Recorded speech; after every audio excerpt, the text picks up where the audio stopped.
Milo po, kamusta? No, kita nyo ba ang gamit na yan? Yan po ay in-order po sa Australia. Ang nagmamayari po ay sa labas po ng bansa, no? Yan, ang kombinasyon niyan ay nako, mga mutya ng langka, bato umo, kulog, infinito, tamilok, at saka crystallized po ng kabibi at infinito. Yan. Alam nyo ba nang dahil sa gamit na ito, nang dahil po sa mga gawa ko po, dahil po sa ibinigay po ng talino ng Panginoon po sa akin, alam nyo ba ito makakatulong po ito sa kulam, sa barang, sa masamang espiritu, sa engkanto, sa disgrasya, iwas disgrasya. Ito po ay pangkalahatan na gamit, no? At wala ka na pong dasal-dasal na yan na gagawin. Kailan po manalangin sa Panginoon dahil sa mga panangga na yan. Meron kasi mga panalangin dyan nanggaling sa Panginoon, nanggaling po sa Bible. At siyempre nandyan po sa loob ang mukha ni Papa Jesus po, larawan niya. At alam nyo ba, napakagaan po ito sa pamumuhay at sa maging sa negosyo. At alam nyo ba, dahil sa gamit na ito, ay nakapagtayo ako ng bahay, nakabili ako ng sasakyan, nagkaroon ako ng pispan. Hindi ko yan pinagmamayabang. Pero yan po ay pinatunayan ko dyan sa Facebook man at sa YouTube. Dahil po sa gamit na yan, ay nagbago talaga ang buhay ko. Kaya pakishare po nating video, video, no, maraming salamat. Marami nagsabi ng iba, ako daw ay lumaban daw ng patas, sabi nila. Ano ba ang kailangan kong patunayan na maglaban ako ng patas sa inyo? Ay kasi sa inyong gamit ay hindi ko yan hindi ko ayo pinapakialaman. Dahil sa gamit na yan ay talin ko po ito. Yan. At mahirap ito gawin, meron din puhunan. Kung yan ang aking gamit, dahil sa ganyang gamit, marami naman kumukuha. Akalaan nyo, abot pa ng labas ng bansa. Pinatunayan na dyan ay dumating talaga ang kanila pong mga order. Kaya wala po akong patunayan sa inyo na lumaban po ako ng patas. Kasi nga, pinaghihirapan ko din ito gawin. Meron yan mga puhunan. Kung yan talaga ang aking presyo, aking binta, ay wala ka na magagawa dyan. Kasi nga yan po ang aking abilidad o talin ko yan. Bakit ka sumasabi na lumaban ka naman ng patas?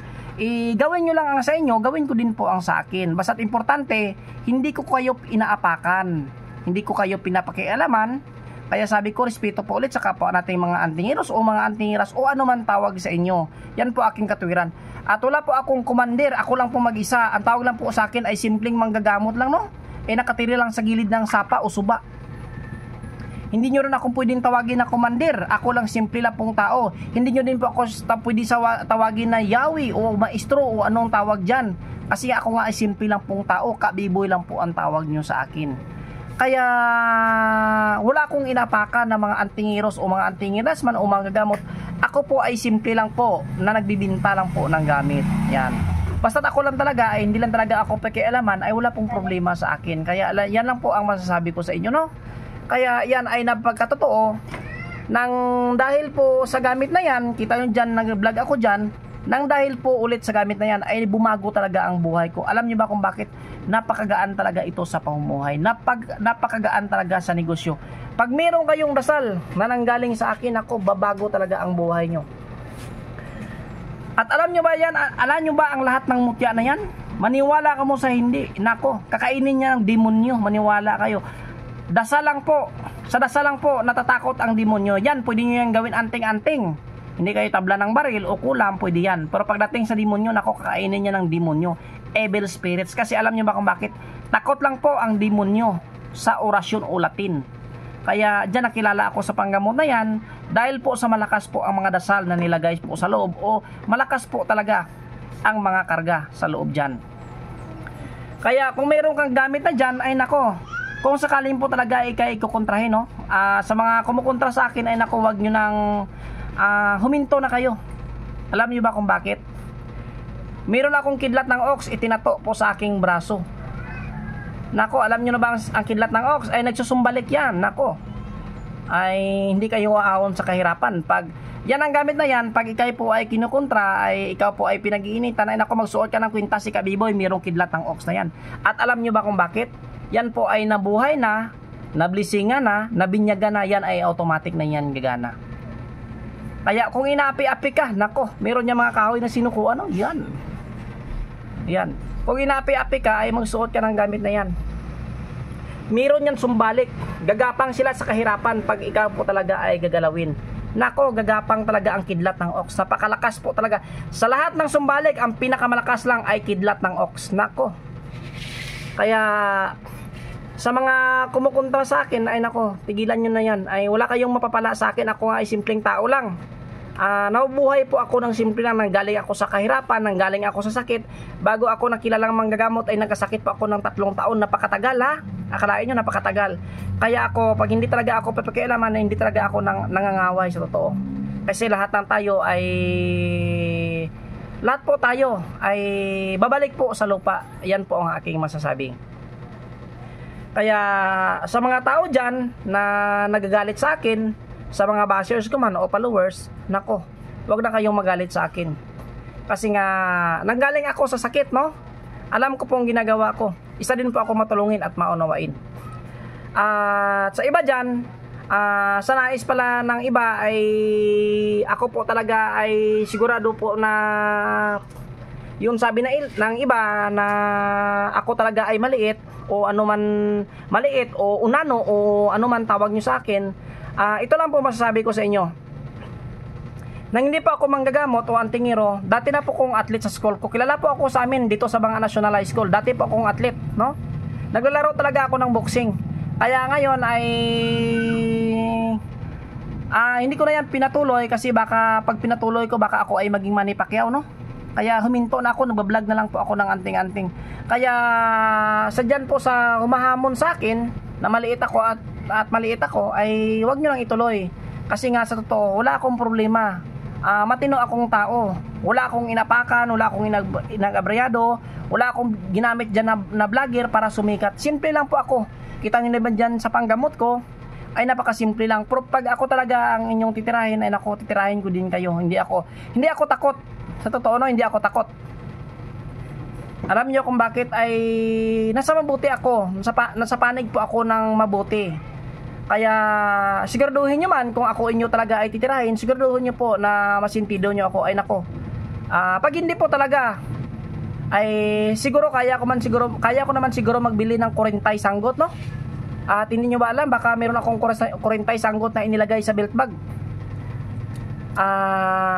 Yan lang po ang masasabi ko, na gumawa lang po kayo ng inyo. Lahat ng gawain nyo, gawin nyo, i-post nyo dyan. Kahit ibinta nyo dyan ang gamit nyo ng 10 milyon o 2 milyon, ay wala po akong pakialam. Wala po akong pakialaman na sabi nyo po ako po ay lumalaban ng patas. Oo, kasi nga hindi po tayo pare-pareha. Alam nyo ba ang gamit na yan?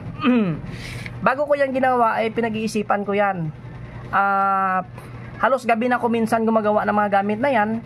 Kasi alam nyo, napakahirap din po gawin. Ako na po ang nagsabi, meron po yung mga kapangyarihan ang gamit. Kaya wag nyo po ikumpara ang gamit ko at gamit nyo. Kasi nga, di minsan ay pinakailaman ko ang gamit nyo sa totoo. Hindi minsan ay binilag ko ang gamit nyo. Wala ka dyan, wala kayong pruiba na ang gamit ganyan, ibinilag ko ganyan. Meron sang gamit ng galing meron sang gamit ng galing sa akin, kinuha niya. Nako, sinong antingiro o antingira na hindi nag-aangkat ng gamit? Yan lang masasabi ko. Kung kaya ko man bilhin ang mga mutya na yan at ilagay ko sa loob ng bao, ay wala ka nang pakialam. Oo. Kasi nga wala kayong nakita na nagsabi ako, oy, ang gamit na yan kinuha ko sa kanya. Maraming kumukuha din ng gamit sa akin, pero minsan hindi ko yan ibinilag kasi tinatago ko dyan ang kanyang pangalan, no? Kasi nga, maniwala ka sa hindi, walang antingiros o antingiras na hindi nag-aangkat ng gamit o nagbibili ng gamit para lang dyan mailagay sa loob ng bao. Kaya kahit wala dyan ang mutya dyan sa labas na inilagay ko, malakas pa rin ang bao ko. Alam nyo ba kung bakit? Nako, nakilala po ako sa maliit na bao, hindi po sa malaki. Nakilala po ako sa mga maliliit po na bao, tandaan nyo. Ngayon yan pinalakas ko, dinagdagan ko talaga ng sobrang lakas, kaya naging dyan na po ang gamit ko, naging Pedro-Pindo ko na. Pero kahit wala dyan ang mutya sa loob, malakas pa din ang karga dyan sa loob na nilagay ko. Kaya yan lang po ang masabi ko sa inyo, no? Kaya alam nyo ba bakit maliit lang po na sasakyan na binili ko? Kasi yan lang po ang kaya ng budget ko. Hindi ako bumili ng Hilux. Yan, hindi ako bumili ng Estrada na sasakyan. Kasi nga, dyan lang po kaya ang gamit ko. Kaya wag yung sabihin na nilalamangan nyo kayo. Kasi nga, hindi naman tayo kasusyo sa negosyo na nilalamangan kita na yung negosyo natin ganyan.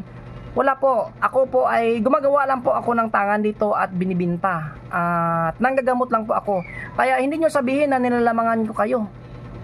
Kasi nga, kung ibinta nyo man ang gamit nyo sa ganyan halaga, ay wala po kung pakialam. Kaya nga sabi ko, respeto po ulit. Kasi nga, ang gusto ko respeto. Kasi nga, maniwala kami kayo sa hindi talaga ako nangialam pag hindi talaga ako pakialam. Ano? Kaya ulit, maraming salamat sa nais po mag-order ng ating gamit at interesado. Pwede kayong mag-chat sa akin. At saka itong gamit na ito ay pakishare, ang video na ito pala ay pakishare po. Kaya ulit, hindi po ako nagsasawa na sabihin na respeto po ulit sa kapwa nating mga antingiros, mga antingiras. Mapagpalang araw ulit po sa ating lahat.